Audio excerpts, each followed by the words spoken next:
আমাদের এই এলাকা নিউ মার্কেট বড় বাজার পুরো এসব মানে বাংলাদেশ থেকে চলতো। হ্যাঁ, ট্যুরিস্ট ভিসা থেকে চলতো, এখন ট্যুরিস্ট ভিসা দিচ্ছে না, আমার খুব কষ্ট হচ্ছে। আমরা এই ঝামেলা যে চলছে বাংলাদেশে, যবে থেকে শেখ হাসিনা গিয়েছে 6 আগস্ট পর থেকে আমাদের ব্যবসা বাণিজ্য সব শেষ। প্রায় আমার নেই, মার্কুস স্ট্রিটে যত হোটেল আছে, যত রেস্টুরেন্ট আছে, যত ঠেলাওয়ালা আছে, রিক্সাওয়ালা আছে, অটোওয়ালা আছে, যার যার ব্যবসা ছিল সব বন্ধ, শূন্য হয়ে গেছে পুরো। হ্যাঁ, রমজান মাসে তো এখন খুবই ভালো একটা সময় যেত।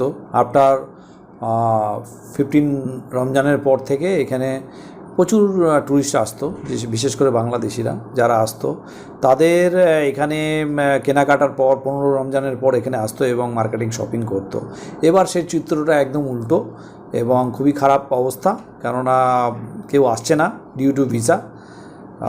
তো এখানকার যারা ব্যবসায়ী আছে বা যারা হোটেলিয়ার্স হয়ে আছে, যারা ট্রান্সপোর্টেশন বা আনুষঙ্গিক সব কিছুর সাথে যুক্ত, যেটা বাংলাদেশি ট্যুরিস্টের সাথে আমরা যুক্ত, তাদের খুবই সমস্যার মধ্যে রয়েছে এবং ভবিষ্যতে কী হবে আমরা জানি না।